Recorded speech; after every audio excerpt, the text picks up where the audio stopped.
The refusal cost Clara Whitcombe her name before it cost her a home. Her father had arranged the reckoning in the long drawing room at Whitcombe House, beneath portraits of men who had chosen their wives and their heirs with equal confidence. Rain pressed against the windows. 40 wedding guests stood among palms and white roses, while Ezra Whitcombe held out a marriage settlement in one hand and the deed to Blackmere Dye Works in the other. "You may sign for Mr. Rook," he said, "or you may take what remains of your mother's portion and trouble this family no further." The man selected for her, Gideon Rook, waited beside the cold fireplace. At 42, he owned 2 woolen mills downstream and had the smooth patience of a creditor certain that time worked for him. Clara was 28. For 12 years she had kept the color books in her father's finishing rooms, tested mordants, corrected foreman's recipes, and learned to recognize the temper of wool beneath her fingers. Yet the settlement described her future labor, property, and income as her husband's. Her mother's lips moved without sound. Clara's brothers watched with the strained embarrassment of men forced to witness an animal refusing a harness. "The works are worthless," Clara said. "Precisely," Ezra replied. "They were all your mother brought me that proved wholly hers. There are arrears of rates, a diverted stream, and buildings no insurer will touch. Sign one paper or the other." Clara looked at Gideon. Only that morning he had told her she could continue experimenting after marriage, provided every process belonged to Rook and Company, and her name appeared nowhere. He smiled now as if offering mercy. She took the deed. Someone laughed. Ezra's face did not change, but he rang for a servant and ordered Clara's trunk brought down. Her dowry was struck from the settlement. Her household allowance ceased. By the time the wedding breakfast had been cleared untouched, she was standing on the gravel with one trunk, a traveling cloak, her brass thread counter, a small lens, 2 dye spoons, and 6 shillings 4 pence in her purse. Her mother came out without an umbrella. She pressed a flat wooden shuttle into Clara's hand. The beach was dark with use, and one edge bore 4 shallow notches.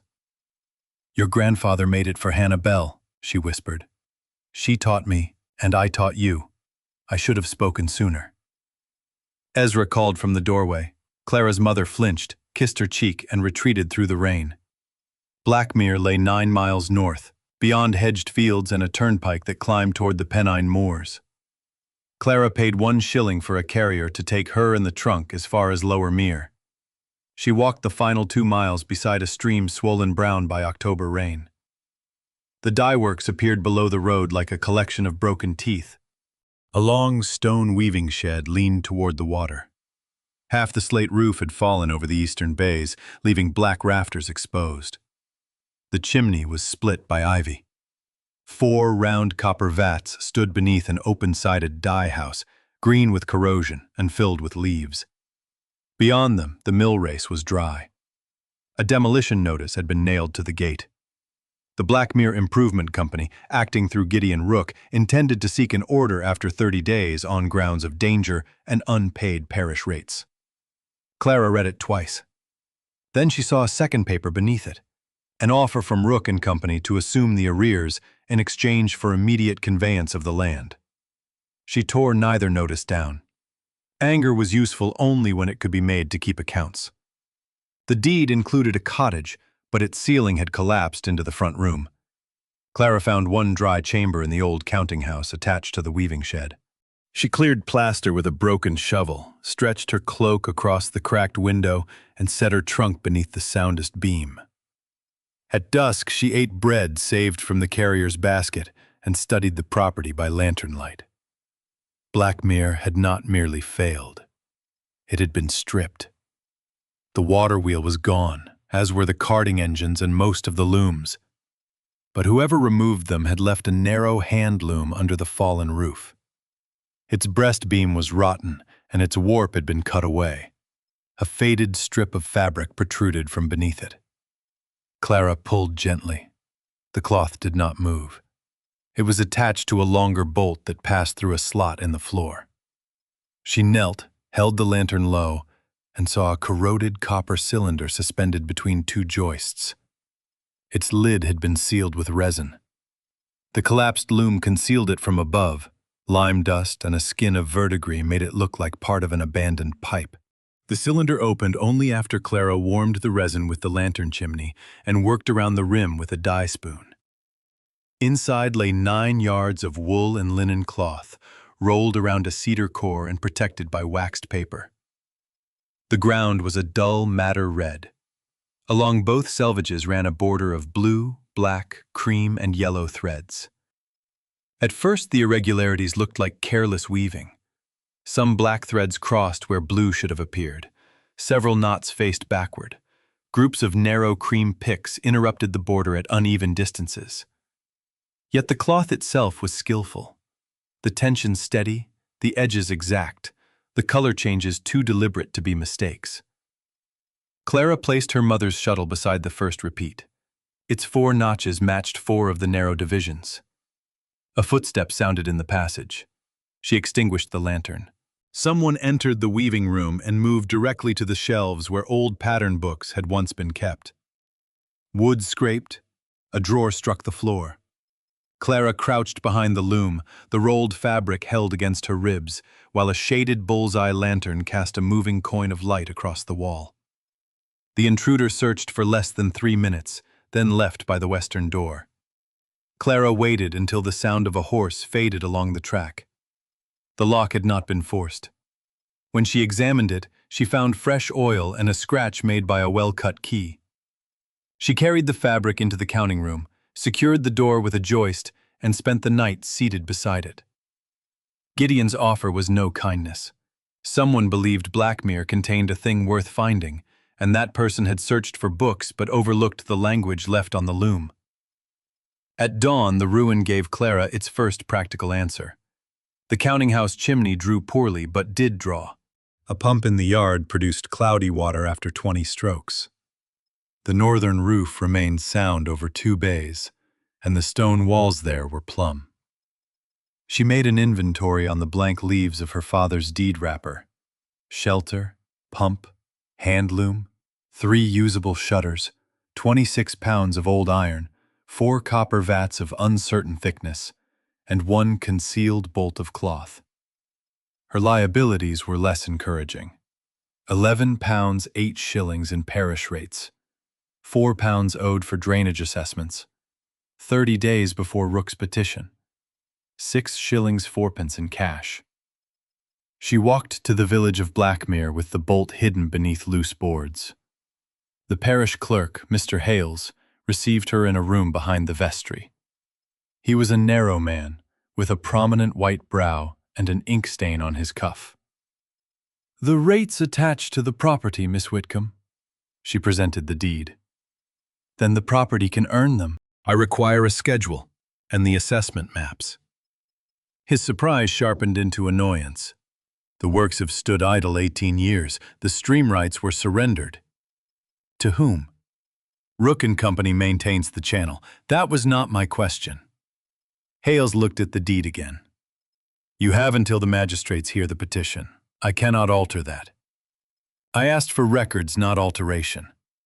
He finally produced a rate book. Blackmere's assessments stopped in 1843, resumed in 1846 at a lower sum, then accumulated unpaid after 1862.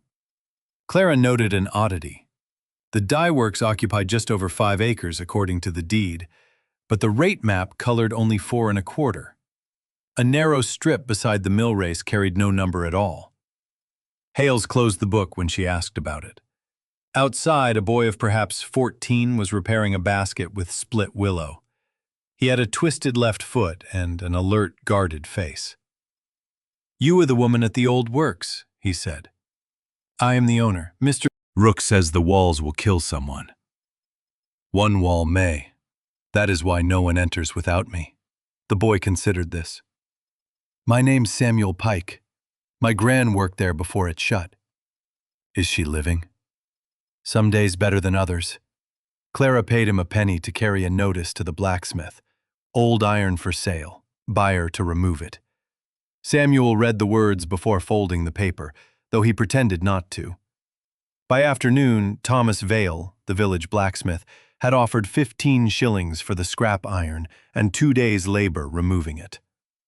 Clara accepted 10 shillings in advance and spent 5 on bread, candles, paraffin, oatmeal, nails, and a second-hand blanket. With the remainder, she hired Samuel for 3 mornings at 4 pence each to clear gutters from the sound northern bays. "Your foot will not manage the roof," she told him. His chin rose. "So you will stay below and tell Mr. Vale where his men are about to tread through rotten boards." That satisfied him. For 6 days they reclaimed 1 room from the ruin. Vale braced the western door, patched the counting-house grate, and confirmed that the smallest copper vat would hold water. Samuel removed nettles and sorted fallen slates. Clara scrubbed the northern floor, repaired the surviving handloom with wood from a broken office partition, and hung the mysterious bolt where daylight could reach it without fading the dyes. Village women came to stare from the gate. One, a washerwoman named Miriam Pike, arrived to collect Samuel and found Clara boiling alum in an iron pot. "That stream killed fish for half a mile when the works ran," Miriam said. "My mother said the dyer's hands cracked until they bled." "Then it will not run as it did." "Every owner says different until profit speaks." Clara did not ask for trust. She showed Miriam a square of undyed wool and the small trial vat she had lined with clean clay. "I need lichen gray and weld yellow made without waste entering the stream. Bring me onion skins, alder bark, and clean wool from anyone willing to sell remnants. I will pay after the first cloth sells." Miriam's expression remained skeptical, but the next morning Samuel brought 2 sacks. Clara's first work was not beautiful. The wool was uneven, her mordant weak, and the hand loom slow. She wove 6 yards of hard-wearing striped cloth suitable for aprons. Miriam carried a sample to the market town and returned with an order from a draper for 12 yards at 1 shilling 8 pence per yard, if the colors did not run. It was scarcely enough, but it made Blackmere a working property rather than an abandoned nuisance. At night, Clara studied the old bolt. Her teacher, Hannah Bell, had said that defects had grammar. A broken warp made a vertical fault. A tired weaver missed a pick irregularly. A deliberate substitution repeated according to intention. Clara counted with her brass lens. The black for blue changes appeared in groups from 1 to 26. The backward knots divided them. The cream picks came in groups no larger than 12. Letters and months, perhaps, but the order produced nonsense. The dye sequence offered another clue. Madder, weld, indigo, iron black. 4 colors, 4 notches on the shuttle. When Clara aligned the shuttle to the first border, a hairline scratched into the beach pointed not along the weave but across it. The message was meant to be read from the weft, not the warp. She turned the cloth sideways. The substitutions now formed short columns. The first 3 translated through a simple alphabet, B-E-L. Bell. Hannah Bell had not merely owned the shuttle, she had helped make the cloth. Clara was copying the columns when Samuel called from the yard. 2 men in Rook & Company coats stood at the gate with measuring chains. Their foreman, Caleb Nunn, presented a letter claiming access to inspect the mill race. "Your company's channel lies beyond my boundary," Clara said. "Boundaries disputed." "Then you will not settle it by entering before the dispute is heard." Nunn smiled. "There's a culvert under that shed. Unsafe, most like. Mr. Rook would hate for the boy to be buried." Samuel flushed. Clara placed herself between the men and the gate. "Mr. Rook may send a surveyor with written authority." They left after driving a red stake into the road verge. That evening, Clara found a second stake beside the dry race, 10 feet inside the line shown on her deed. She pulled neither out. She measured the distance using loom cord, recorded it, and asked Thomas Vale and Miriam to witness the marks. On the 10th day, a letter arrived from Gideon. He expressed concern for Clara's health, raised his offer by £2, and warned that a hazardous building order could leave her personally responsible for demolition costs. At the bottom, he added a private line. "Marriage remains the sensible shelter for a woman unused to consequence." Clara used the blank reverse to calculate roof slates. Her sales produced £1 4 shillings in the second week. Vale introduced her to a slater willing to make temporary repairs for £2 if she supplied sound salvage slate and helped sort it. Clara paid him 10 shillings, promised the balance in 3 installments, and closed the 2 worst bays rather than pretending to save the whole roof. The work exposed an anomaly. Rainwater from the western slope disappeared into a stone gutter beneath the floor, yet no outlet appeared outside. Samuel, small enough to crawl under the raised loom platform, found that the gutter joined a dry ceramic pipe aimed toward the sealed mill race. "It slopes uphill," he said. Clara checked with a bottle level. He was right, or nearly so. The pipe was not a drain. It had once carried water into the building. Behind the smallest copper vat, different mortar outlined a low arch. Vale tapped it with his hammer and heard a hollow note. "Could open it," he said. "Not until the roof above is braced." The decision cost her 3 days and earned his respect. They shored the joists with timbers bought from a dismantled barn. Only then did Vale remove the newer stones. The opening led to a narrow chamber beneath the dye house. It contained no treasure. There was a corroded pump, 2 stone settling tanks, and a series of ceramic pipes fitted with brass cocks. Silt covered the floor. On the wall, painted lines in 4 colors linked the tanks to marks labeled W, A, M, and I. "A water system," Clara said. Vale held the lantern higher. "Stream was outside. Why bring water under here?" Clara scraped mineral crust from one pipe. Because it was not all stream water. One inlet pointed uphill toward the unnumbered strip of land. Another ran beneath Rook's diverted channel. A third connected to the roof gutters. Blackmere had separated water sources. Soft rainwater for certain dyes, mineral water for others, stream water for washing, and settled waste before discharge. It was more careful than many modern works. On the pump casing, Clara found 4 notches identical to those on Hannah's shuttle. The woven message was not a letter alone. It was an operating key. Clara translated more columns. Bell kept 4 waters. Trust no copy with 3. The pattern then changed. Colored blocks corresponded to the painted pipe marks, followed by figures that might be measurements. Without the missing pattern books, she could not tell whether they described dye quantities, valves, or locations. Samuel's grandmother, Agnes Pike, lived in 2 rooms behind the cobbler's shop. She was 73 and nearly blind, with knuckles enlarged by a lifetime at the loom. When Clara placed the cloth beneath her hands, Agnes traced the border with one finger. "Hannah's counterpane," she said. "It was hidden at the works." "Not a counterpane, then." Agnes smiled faintly. She always said a pattern could remember what paper forgot. Agnes had entered Blackmere at 9, as a bobbin girl. Hannah Bell served as head colorist, though the wage books listed her as a common dyer. The owner, Josiah Whitcombe, Clara's maternal grandfather, had built the underground tanks after a fever outbreak blamed on fouled water. Hannah developed a method for fixing colors with less metal salt and trained 12 women to use it. "Mr. Whitcombe meant to give us a share," Agnes said. "Not charity, a trust from the clean process. Then there was the fire." Clara knew of no fire. Her father had always said Blackmere failed through incompetence and debt. The counting room burned in winter of 43. Hannah was accused. Papers gone, formulas gone, a watchman hurt. Mr. Rook's father bought the stream lease while Josiah was ill.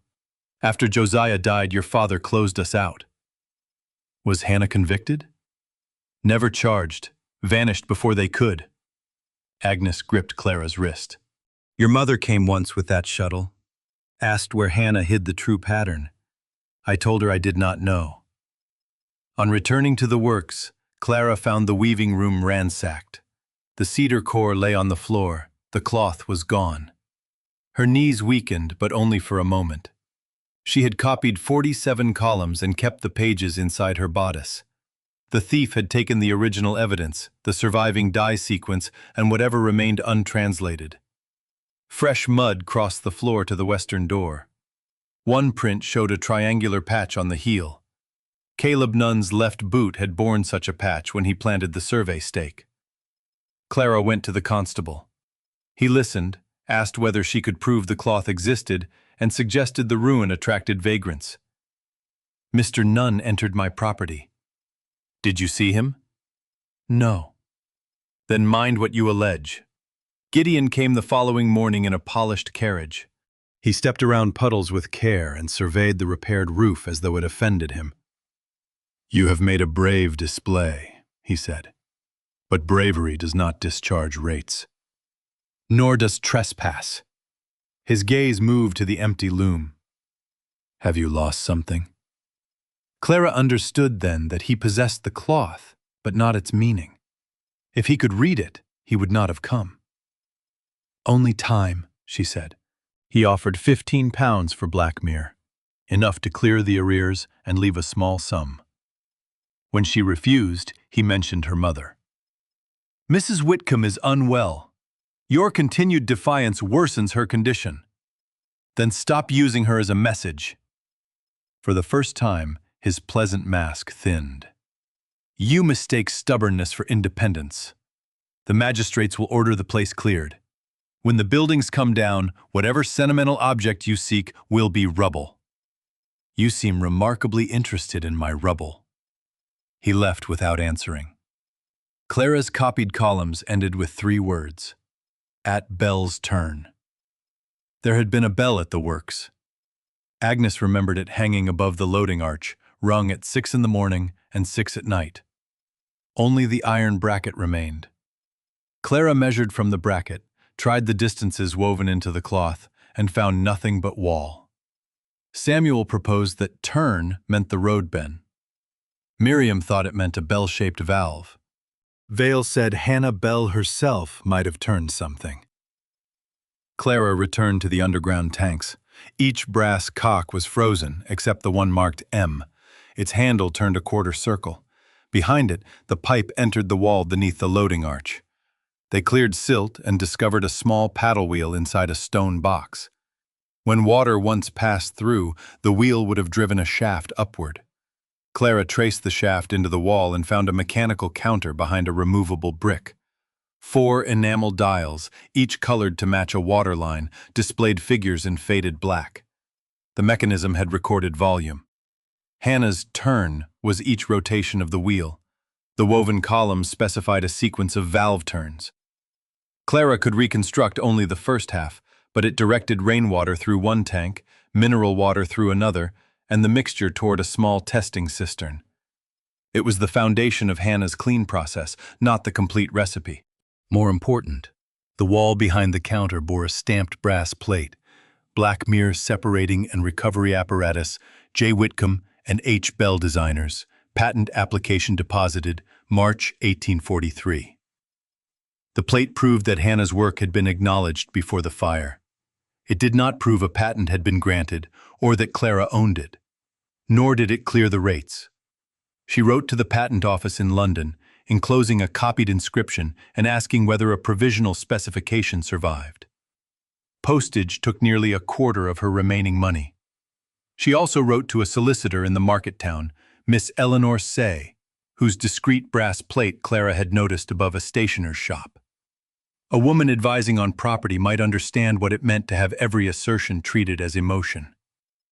Miss Say came 2 days later, wearing plain gray and carrying her own measuring tape. She examined the deed, the rate copies, the red stakes, Clara's transcription, and the underground apparatus. "The improvement company will say the chamber is unsafe and the cloth imaginary," she said. "Agnes can identify it. She can identify by touch a cloth no longer present, useful, not sufficient. The brass plate supports prior invention, not current title. Your strongest immediate defense is active repair and a credible plan to pay." Clara showed her orders. "I can meet current rates, not £11 in arrears." "Then seek time based on income, safety work, and the disputed assessment. If the omitted strip belongs to Blackmere, someone has collected or exercised its water right without paying you. But we need the original tithe map and the stream lease." The parish clerk claimed both were missing. Miss Say's mouth tightened. Records often become missing when searched by the wrong person. The hearing was set for the fourth Monday after Clara's arrival. To demonstrate income, she needed more than apron cloth. She needed Hannah's low-salt colors, but the original bolt was gone and half the valve code untranslated. Clara used what she knew.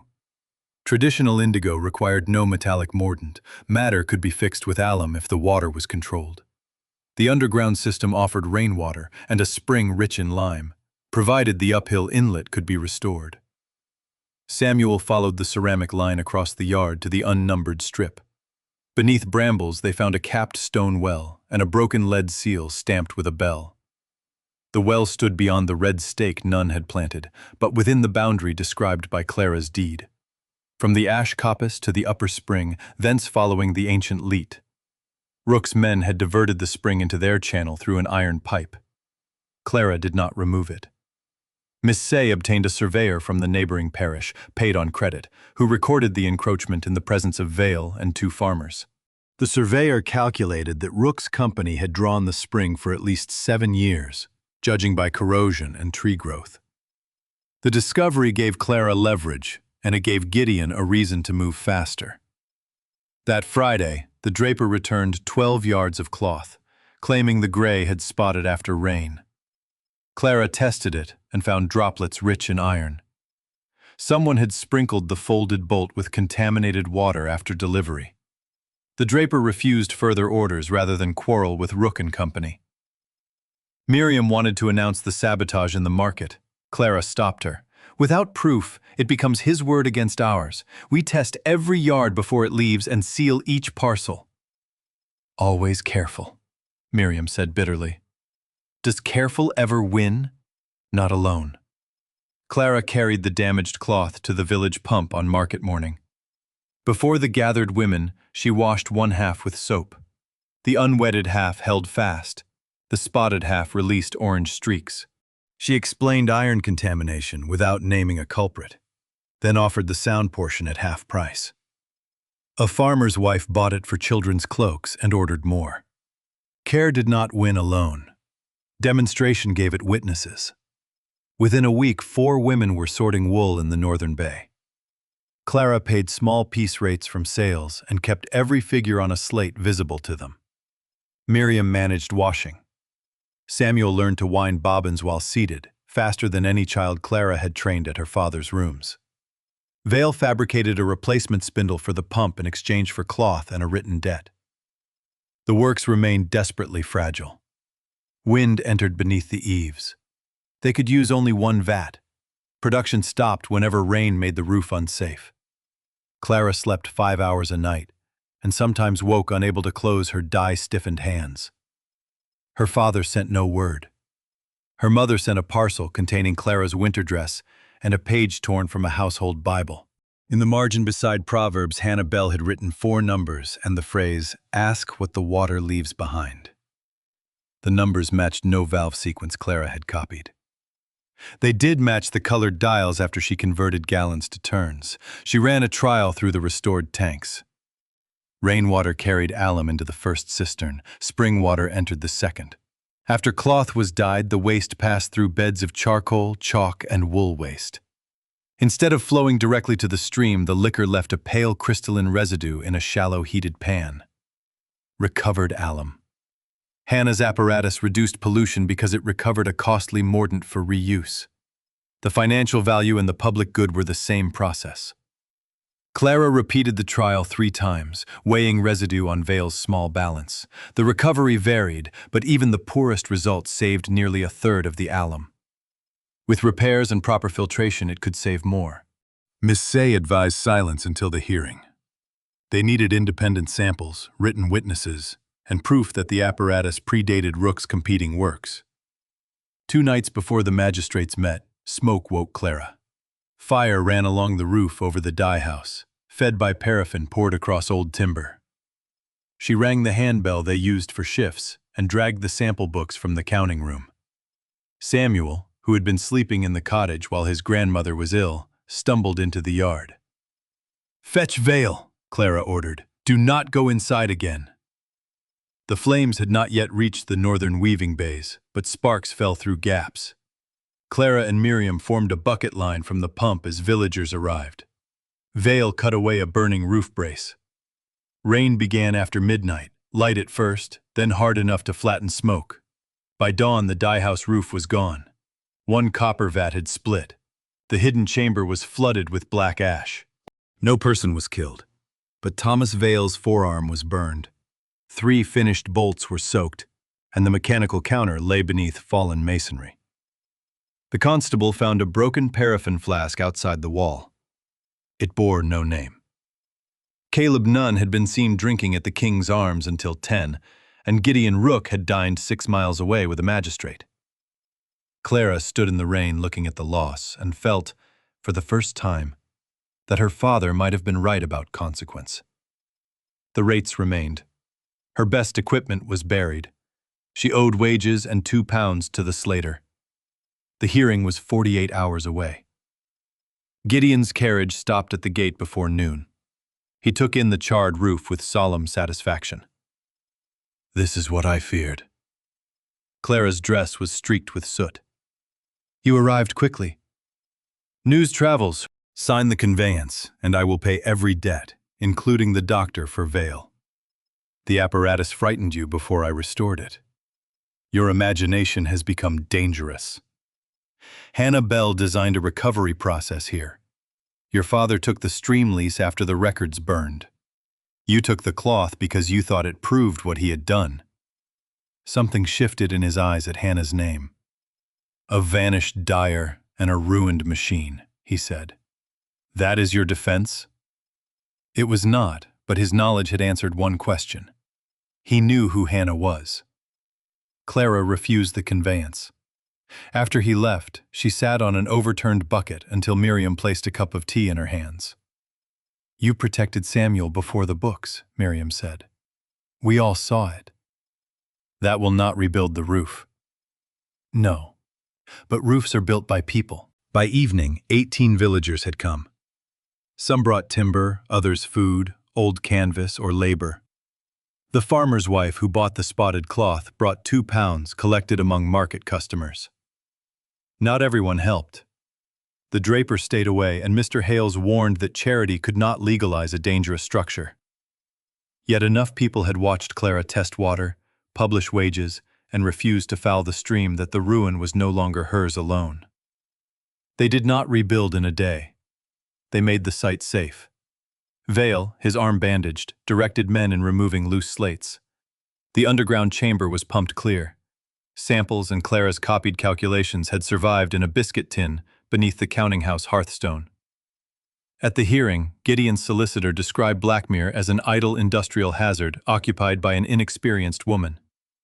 Clara presented current orders, payroll entries, repair receipts, the independent survey, water samples, and a plan limited to the 2 sound northern bays. Miss Say challenged the assessment because the parish map omitted land included in the deed. The magistrates declined immediate demolition. They gave Clara 6 weeks to pay £4 toward arrears, maintain barriers around the burned dye house, and produce a structural report. It was not victory. It was time purchased with evidence. Outside the hall, Gideon said quietly, "6 weeks will teach you what 30 days did not.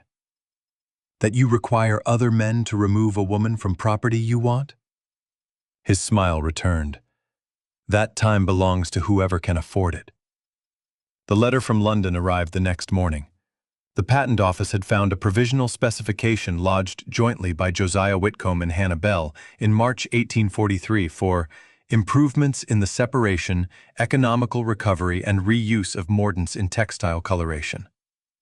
The application had lapsed after no complete specification was filed. Enclosed was a copy of the deposit drawing, including a notation: "Full schedules and trust instrument retained by J. Whitcombe pending witness execution." The drawing showed the underground tanks. It also showed a 5th line absent from the wall: a narrow recovery flue running from the heated pan to a proof cabinet beneath the loading bell. The bell itself was gone, but its bracket remained. Clara, Samuel, Vale, and Miss Say searched the masonry below it. Fire damage had exposed a vertical iron rod connected to the old countershaft. When they rotated the surviving paddle by hand, the rod lifted half an inch. At a precise sequence corresponding to the 4 numbers in Clara's Bible page, a stone beneath the loading threshold released with a dull click. Below it was not a chest, but a narrow iron drawer lined in slate. The fire of 1843 had blackened its outer face without reaching the contents. Inside were ceramic tiles incised with recipes, test results, names, and wage shares. Paper could burn or rot. Hannah had recorded the essential process in fired clay. One tile listed 12 women, including Agnes Pike, each allocated a fractional share in any savings or license income. Another named Clara May Whitcombe, daughter of Eliza Bell Whitcombe, as successor trustee should Josiah and Hannah be unable to serve. Clara stared at her own name until the letters blurred. She had been named before her birth. Clara May was her mother's full name, not hers. The successor was Clara's mother. The last tile instructed the reader to compare the woven schedule with the ceramic record because no complete copy should exist in one place. They had only half the woven schedule. Gideon had the rest. The tiles proved design and intention, but Miss Say remained cautious. A trust concerning future income may have failed if never executed. These are records, not necessarily the legal instrument. We need witnesses, or the retained document. Agnes could identify names in practice. The patent office could establish the deposit. Clara's mother might testify about the shuttle and Bible. But where was the instrument? Samuel examined the empty slate drawer. It is shorter inside than outside. Clara measured. He was right by 3 inches. A false back slid upward when the iron rod was set to a second sequence incised on the final tile. Behind it lay a packet wrapped in tinfoil and oilskin. The papers were smoke-stained at the edges, but legible. A deed of declaration signed by Josiah Whitcombe, witnessed by his clerk and a Methodist minister, establishing the Blackmere Workers' Improvement Trust. It assigned 1/3 of the net savings from the recovery process to trained workers, 1/3 to maintenance and clean water in Lower Mere, and 1/3 to the owner who operated the works under the process. Hannah Bell was named technical custodian. Clara's mother, then an infant, was contingent successor. There was also a statement by the injured watchman. He had seen Gideon's father, Nathaniel Rook, enter the counting room on the night of the fire. Nathaniel claimed he came to discuss the stream lease. The watchman saw him carrying a japanned document box as he left. Before the statement could be sworn before a magistrate, the watchman died of his burns. It was powerful evidence, but not complete proof of arson. Clara would not accuse a dead man beyond what the paper said. The packet contained a letter from Hannah to Eliza Whitcombe, Clara's mother. Hannah explained that Josiah had placed the trust papers in the proof cabinet after his clerk warned that Nathaniel Rook was trying to acquire the works' water at a forced sale. The cloth was the operational schedule and authentication key. Hannah fled because Ezra Whitcombe threatened to accuse her of the fire unless she surrendered all claim. She had not surrendered. She had gone to Leeds and spent 20 years teaching women dyers under another surname. Enclosed apprenticeship receipts showed that royalties from private instruction had been sent anonymously to several former Blackmere workers. The legacy was not a fortune. The patent had lapsed, the works were ruined, and no court could return lost decades. What remained was a viable process, an early record of industrial pollution control, a trust with identifiable beneficiaries, and proof that women dismissed as unskilled labor had created valuable knowledge. Clara understood why no one had found it. The cloth looked defective to anyone without weaving training. The cabinet opened only through the restored water counter. The legal proof and technical schedule had been separated. Fire, stripped machinery, and a diverted spring kept the mechanism dead for 33 years. She also understood why she could find it now. Her mother had given her the shuttle. The roof's decay exposed the pipe. Samuel noticed impossible dimensions, and repairing the tanks made the old counter speak again. No single person had solved Blackmere. Miss Say sought an injunction preventing Rook and Company from demolishing, entering, or altering the disputed watercourse, while title and trust claims were examined. Gideon responded by producing the stolen bolt. He did not admit theft. Through his solicitor, he claimed the cloth had been among effects purchased by his father at the 1844 liquidation. Its border, he argued, contained nothing but decorative irregularity. Yet he submitted only 7 yards. Clara remembered 9. At the public inquiry convened in the county hall, tables displayed the ceramic tiles, patent office copy, trust deed, water survey, and Gideon's shortened bolt. Villagers filled the benches. Ezra Whitcombe arrived with Clara's pale mother on his arm. He did not look at his daughter. Gideon wore the composed expression he had worn beside the fireplace on the morning of the failed wedding. His solicitor attacked the chain of custody, Hannah's character, Agnes's memory, and Clara's competence. Miss Say did not ask the inquiry to accept a romance of hidden treasure. She built the case in layers. The patent office clerk authenticated the 1843 deposit. A ceramics expert from Leeds confirmed the tiles' clay, glaze, and firing were consistent with the Blackmere district and mid-century manufacture. He had been retained weeks earlier, not summoned at the last moment. The independent surveyor placed the spring and unnumbered strip within Clara's deed boundary. Agnes identified the listed workers and described the four-water process before seeing the patent office drawing. Vale testified to the untouched mortar around the chamber and the mechanism's condition when opened. Clara's mother then rose. Ezra whispered sharply, but she stepped away from him. Her name was Eliza Clara Bell Whitcombe. Hannah Bell had been her aunt, not merely a worker. Josiah had married Hannah's sister against his family's wishes, and Ezra had spent years concealing the Bell connection because he considered trade kinship shameful. Eliza testified that Hannah visited her once in 1860, gave her the shuttle and Bible page, and made her promise to pass them to a daughter trained well enough to understand. "Why did you wait?" the commissioner asked. Eliza looked toward Clara. "Because fear becomes a household habit. I mistook silence for protection." Ezra left the hall before she sat down. Gideon's solicitor still had a point. The trust deed established intent, but did the woven schedule correspond to it? And had Gideon lawfully acquired the cloth? Clara requested that both surviving selvages be examined under magnification. The notched shuttle aligned with the border. The translated columns matched quantities incised on the tiles and figures in the patent office drawing. Where Gideon's bolt had been cut, the final threads ended mid-sequence. "Mr. Rook says he received 7 yards through the old liquidation," Clara said. "The length hidden beneath my loom was 9 yards. The missing 2 should bear the authentication line naming the trust." Gideon's calm failed. "There were never 9. "Then you know the condition in which I found it." He realized the trap too late. Until that moment, no witness had stated in public where or how the cloth had been stored. Miss Say produced Caleb Nunn's written statement. Faced with possible prosecution for burglary and questions about the fire, Nunn had admitted entering Blackmere with an old key supplied by Gideon.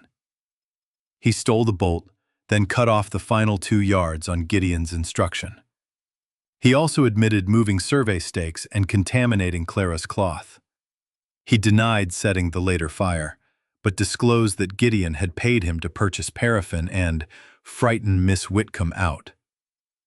The flask recovered at the scene carried a glassmaker's batch flaw, matched to the remaining bottles in Rook's store. Nunn's word alone might have been self-serving. Account entries seized under the injunction supported him. Cash payments on the dates of the theft and fire entered as channel maintenance. Gideon's flaw was not anger, but certainty. He had recorded every secret payment because he trusted ownership of the books more than loyalty of men. The cut section of cloth was found in a locked drawer at Rook's office.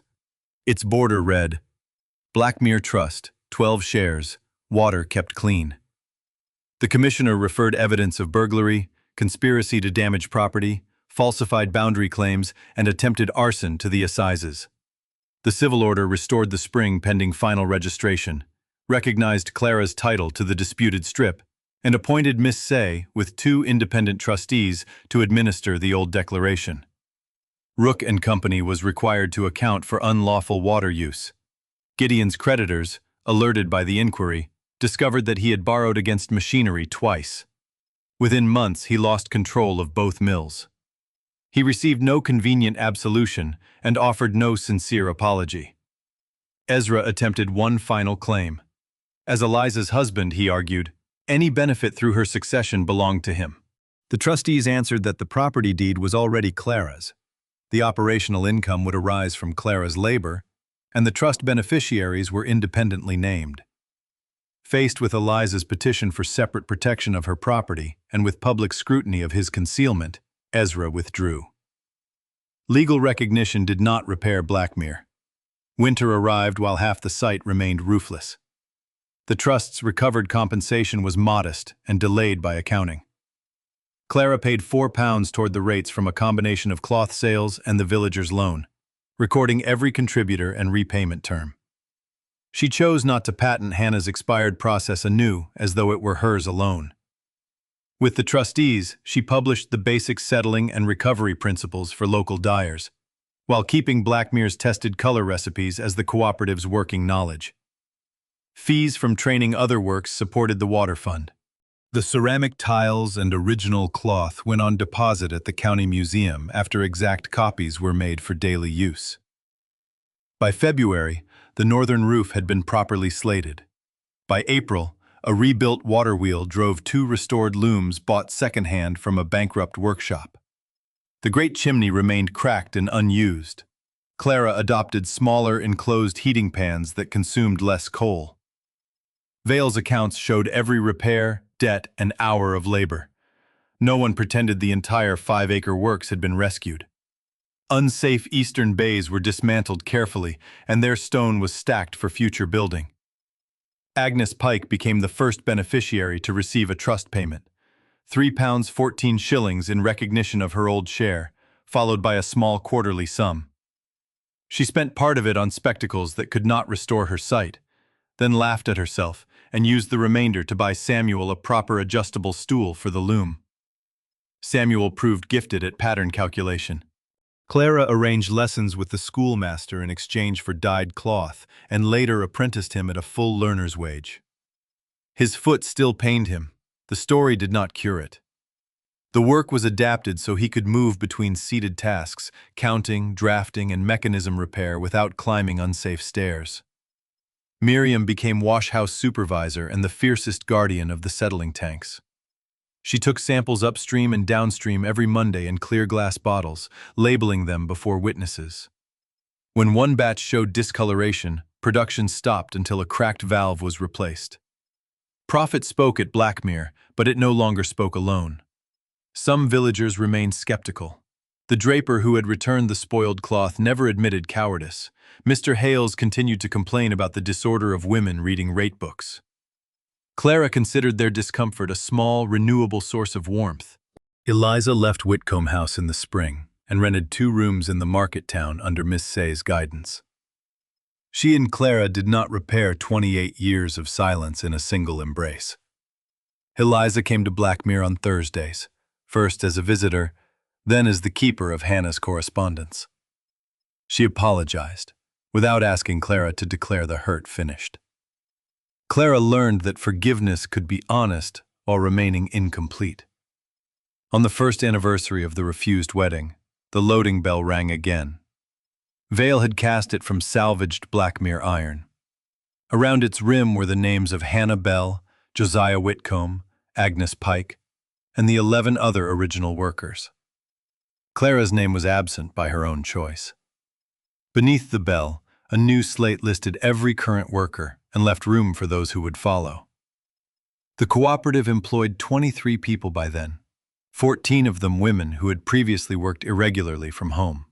Its cloth was known less for fashionable brilliance than for colors that held, accounts that could be inspected, and a stream in which minnows had returned. Training fees helped lay a clean water pipe to Lower Mere. The old counting room became an evening classroom where workers learned letters, figures, and the chemistry behind tasks they had once been told to perform without explanation. Clara stood beneath the bell at 6 in the evening with Hannah's shuttle in her hand. Beyond the yard, the recovered spring moved through stone channels, each branch visible and labeled. Water entered dark, useful rooms, carried color, surrendered what could be reclaimed, and left clearer than it had under the old mills. She had once believed independence meant needing nothing that another person could withhold. Blackmere had taught her a harder freedom: to choose obligations openly, to keep accounts fairly, to accept earned help without surrendering judgment, and to make knowledge difficult for any one powerful person to steal. Samuel pulled the rope. The bell's first note crossed the repaired roofs, the dismantled eastern bays, the village road, and the clean reach of stream below the works. It did not sound like a wedding bell or an alarm. It marked the end of a working day. Clara set the old shuttle beside the new wage book, closed the counting room door against the evening chill, and walked home through a place no longer mistaken for worthless.